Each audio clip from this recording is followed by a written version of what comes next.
안녕하세요. 경비업체를 운영하고 계신다면 정말 사소한 실수 하나가 수백만 원짜리 과태료로 돌아올 수 있다는 사실 알고 계셨나요?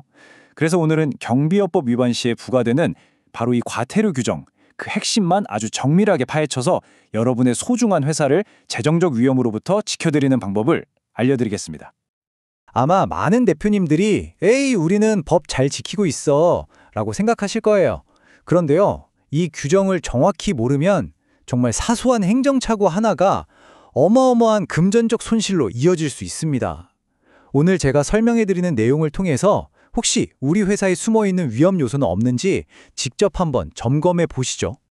네, 오늘은 이렇게 진행됩니다. 기본 서류 관리부터 시작해서 인력, 현장 배치, 그리고 특히 조심해야 할 고위험 현장까지 과태료 규정을 아주 체계적으로 짚어볼 거고요. 이 복잡한 법조항들을 어떻게 실무에 바로 적용할 수 있을지 제가 명확하게 딱딱 정리해드리겠습니다. 자, 그럼 본격적으로 첫 번째 항목부터 들어가 볼까요? 이건 정말 기본 중에 기본인데 그래서 더 놓치기 쉬운 부분이기도 합니다. 바로 각종 신고와 서류 관리 의무 위반에 대한 과태료인데요. 이거 정말 무심코 넘겼다간 아주 큰 비용을 치를 수 있습니다. 자, 이 표를 한번 보세요. 여기서 진짜 흥미로운 점은 바로 저 맨 위에 있는 변경 신고 규정이에요. 아니, 주소나 대표자 바뀐 거 신고하는 게 뭐 그리 대수냐 싶잖아요? 근데 이게 늦어지면 과태료가 정말 눈덩이처럼 불어납니다. 법을 뜯다 보면요, 신고가 한 달만 늦어도 50만 원인데 만약 1년 넘게 깜빡했다? 그럼 처음 걸렸는데도 최대 400만 원까지 나올 수가 있다는 겁니다. 서류 처리는 정말 타이밍이 생명인 거죠. 결국 핵심은 이거예요. 이런 서류 규정들이 그냥 귀찮게 하려고 만든 행정 절차가 아니라는 거죠. 감독 기관이 여러분 회사의 운영 현황을 투명하게 그리고 정확하게 파악하기 위한 최소한의 안전장치인 셈입니다. 모든 건 정확한 정보 관리에서 시작되는 겁니다. 자, 다음으로 넘어가 볼까요? 이번엔 회사의 가장 중요한 자산이죠. 바로 사람에 관한 규정입니다. 이 서류 문제만큼이나 중요한 게 인력과 교육 관련 위반 사항들인데 과태료 액수도 상당하니까요. 꼭 집중해서 봐주시기 바랍니다. 이 슬라이드를 한번 보시면요. 법에서 정한 기준에 따라서 경비지도사를 선임하지 않은 경우, 그리고 결격 사유가 있는 경비원이나 지도사를 현장에 배치한 경우 둘 다 1차 과태료가 100만 원으로 똑같습니다. 이게 뭘 의미할까요? 바로 법이 이 두 가지 위반 행위의 심각성을 동등하게 보고 있다는 뜻입니다. 그리고 지도사 보수 교육도 기간에 따라서 과태료가 달라지니까 주기적인 관리가 정말 필수입니다. 그리고 이건 경비업의 회심 원칙을 아주 명확하게 보여주는 거죠. 뭐냐 하면 여러분이 제공하는 서비스의 퀄리티는 결국 소속 직원의 자질과 직결된다는 겁니다. 그러니까 인력 관리에 투자하는 돈은 비용이 아니라 우리 회사의 신뢰도를 지키는 가장 확실한 투자라고 생각하셔야 해요. 좋습니다. 이제 현장으로 가보겠습니다.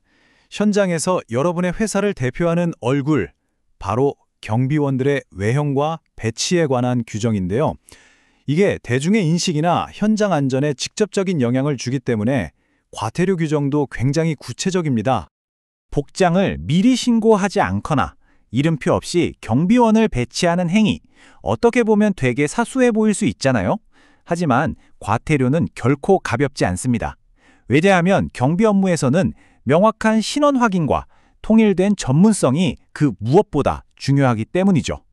보시는 것처럼 1차 위반 시 모두 100만 원의 과태료가 부과됩니다.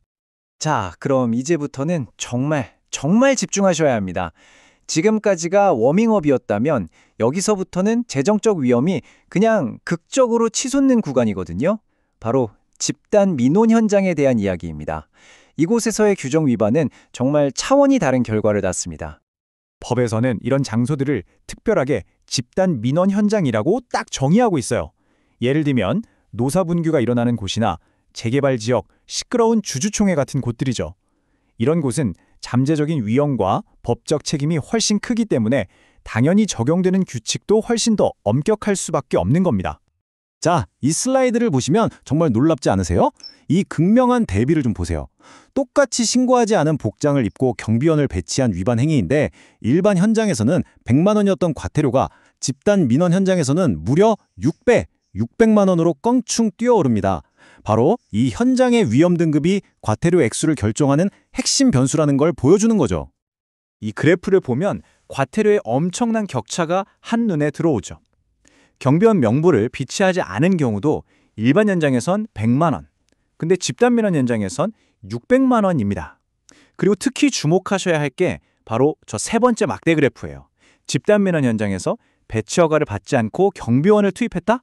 그러면 처음 걸려도 1차 위반만으로 무려 1,000만 원의 과태료가 나온다는 겁니다.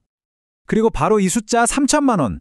이게 바로 이 규정이 가진 최대의 재정적 위험입니다. 집단민원 현장에서 배치 허가도 없이 경비원을 투입하는 행위를 만약 3번 반복하면 과태료는 3천만 원에 달하게 됩니다. 단 하나의 위반 행위로는 이게 가장 무거운 처벌이에요. 절대 가볍게 여겨서는 안 됩니다. 그렇다면 이렇게 무서운 과태료 폭탄으로부터 우리 회사를 어떻게 지킬 수 있을까요? 자, 이제 마지막 섹션으로 넘어가서 간단하면서도 바로 실천 가능한 실행 계획, 일종의 방어 전략을 함께 살펴보겠습니다. 복잡한 법적 문제를요, 관리 가능한 일상의 업무 루틴으로 바꾸는 4가지 핵심 단계입니다. 이 4가지만큼은 정말 반드시 지켜주셔야 해요. 첫째, 즉시 신고하고, 둘째, 자격 검증하고, 셋째, 모든 걸 기록하고, 마지막으로 넷째, 현장 위험도를 꼭 파악하는 것. 이게 바로 여러분의 회사를 지키는 가장 확실한 방패입니다. 결국 핵심은요, 이런 규정을 그냥 아는 것에서 그치는 게 아니라 이걸 즉시 행동으로 옮기는 겁니다. 오늘 제가 설명해드린 내용을 바탕으로 한번 생각해보세요. 내일 당장 우리 회사에 어떤 절차를 개선해서 이 위험을 줄일 수 있을까? 이 점검이 여러분의 사업을 더 안전하게 만들 겁니다. 감사합니다.